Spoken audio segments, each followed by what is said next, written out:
To a new video from ET Capital. So today I'm just going to be talking about structural levels or high reaction levels. Now these are the levels that I trade. This is how I trade, and I'm basically going to be showing you the ins and outs of how I pick levels and why I pick certain levels. Right. So I'm looking here at the chart of the 21st, Monday 21st of November. This is actually the current day. So this is a live chart you're looking at, and I'm on gold, and I'm on the 1 hour chart, right? So I'm just going to clear the chart of everything that's on it, and I'm going to start from how I marked the charts up today, what I was seeing, and how I picked the levels of interest. Okay, so first and foremost, I normally start on the daily time frame, and I just start by marking out the daily low and the daily high of the previous day, right? So I just marked those out. Previous day's high and previous day's low. Okay? Now the reason I do this is because these are important reference points that a lot of traders will be looking at. A lot of traders will be looking at highs and lows of previous days and days that are, close, right? So for example, you can see here's a high, here's another high. Now these will all be levels that traders will be looking at, and I'll get back to that, right? So I'll go back into the 1 hour chart. Now this is where I did the majority of my analysis for today. So I was bearish here today on gold. And the reason I was bearish, as you can see on the 1 hour time frame, is that we're just constantly making lower lows and lower highs, and it's just continuous, right? So when I came to the charts, it was about right here, right? So I'll just go into replay mode so you can see that. So I came to the charts and it was right about here, okay? So what I was clearly seeing was that we're making lower low, lower high, lower low, lower high, lower low, right? So my thought was that, all right, this is the last low before the breakout, right? So this is a level of interest for me. Now, people call these levels a whole host of different things, and really the fact of the matter is it doesn't really matter, okay? Because you can call this a support turn resistance, you can call this an order block, you can call this a supply demand area, you can call this pretty much anything, really. There's so many different things that people call these, right? And I like to just call them structural levels, right? Price broke out, now it's going to have a tendency to retest that level, and you can actually see if you go into lower time frames, right? You can see once it broke out from that level, it actually already retested it, right? You can see that there. So if you went into the lower time frames, you'd be able to see that more clearly. So I'm just gone into a 5-minute chart. You can see price broke that level, retested it, and continued down, right? So those are the type of levels that I like to look at, okay? So on this day, that's what I had marked out, okay? And I also had marked out the previous day's high, and I just mark it out like this. This is another price sensitive area. And the reason this is price sensitive area is because we have a high here, so we have a resistance level, and we have a support there, right? So this is another reaction level, okay? So then I'm just going to go to basically price entered into this level, right? And you can see a price came right into this level. Now, of course, you can expand this to come right up to here. And as you can see, price kind of blew straight through this first kind of support turn resistance. But as you can see, look at the bodies of the candles completely respecting it.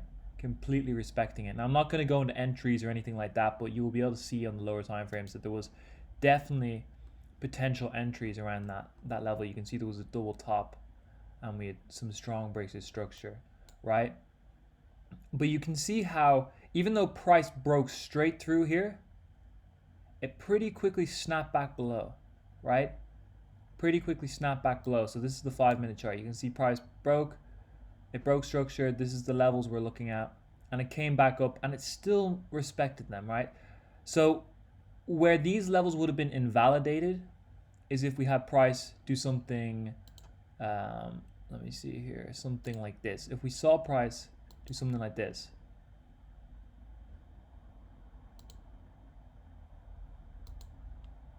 okay, now that is when that's when levels get invalidated, right? But price here, even though it broke through, it was never able to sustain and hold above these levels. So that's just a little tip, as you can see, is just how to know if a level's been completely invalidated or if price is still respecting that. And you can see very clearly on the 1 hour here that price came into these levels, and although it tapped them, it broke through this one initially, the bodies of the candles completely respected that, right? So I consider these levels totally respected, right?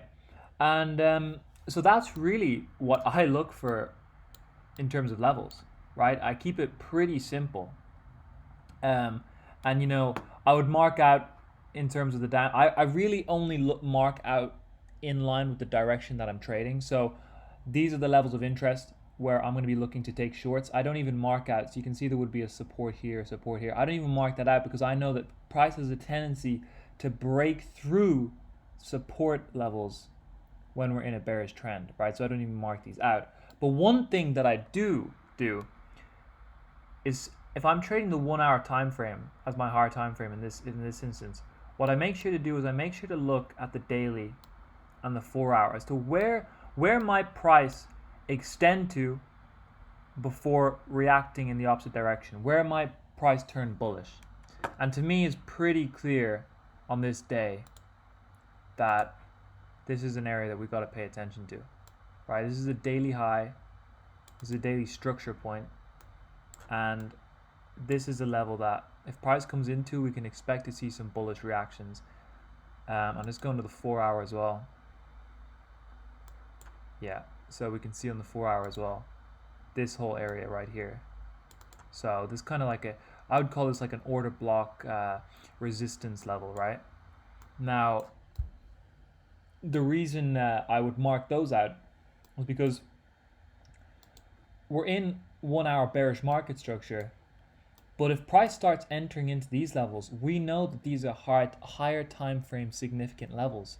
So I wouldn't be comfortable taking continued sells into these levels, right? What I'd need to see to take sells into these levels is I would need to see price break through and sustain a move below them, right? So just imagine we were to get, let me bring price to current time, right? Right. Oh, 1 second. Right. So as you can see, so we're making this bearish structure.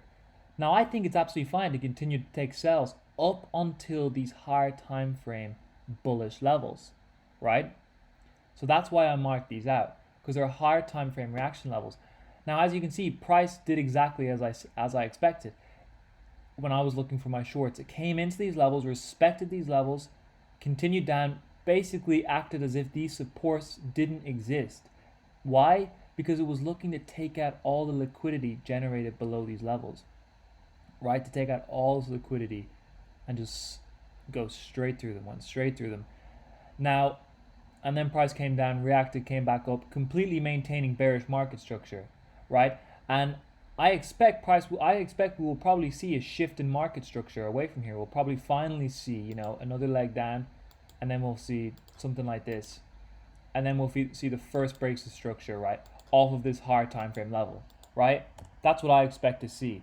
Now, that is why I would not take shorts into levels like these. The only circumstance in which I would take shorts into levels like these is if we saw something like this. We saw maybe price react a little bit, right, and snap straight through and hold below, maintaining the bearish market structure right through those levels, right? That is when I would be happy taking continued sells below levels at significant higher time frame daily and 4 hour levels. That is the only time, is when price breaks below, holds below, and then comes up for a retest. If you just have a small reaction like this, I'd be very cautious taking sells into a level like this. So that's just another tip. Anyways, that is how I mark out levels. It's primarily based off of structure. I'm looking at, lows before breakout, the last low before breakout. I'm looking at, structure levels, resistance turn support levels, or support turn resistance, and kind of just price sensitive areas, obvious price sensitive areas. You can kind of point them out very obviously. For me, it's like here, right? Support turn resistance, price sensitive area, support turn resistance, price sensitive area, right? So on and so forth. It's quite often quite obvious. Where you see large wicks forming, you see price rejecting quickly, snapping away, those are the levels you want to be paying attention to, and those are the levels that I mark out in my charts. And then the other levels which I always pay attention to are the previous day's high and low, and any major highs and lows on the daily chart. And that's all for this video. I hope you enjoyed it, and if you have any questions, be sure to leave a comment, and if you want to see more, like and subscribe, and check out all my other socials. They'll be linked in the bio. Other than that, good luck and good trading.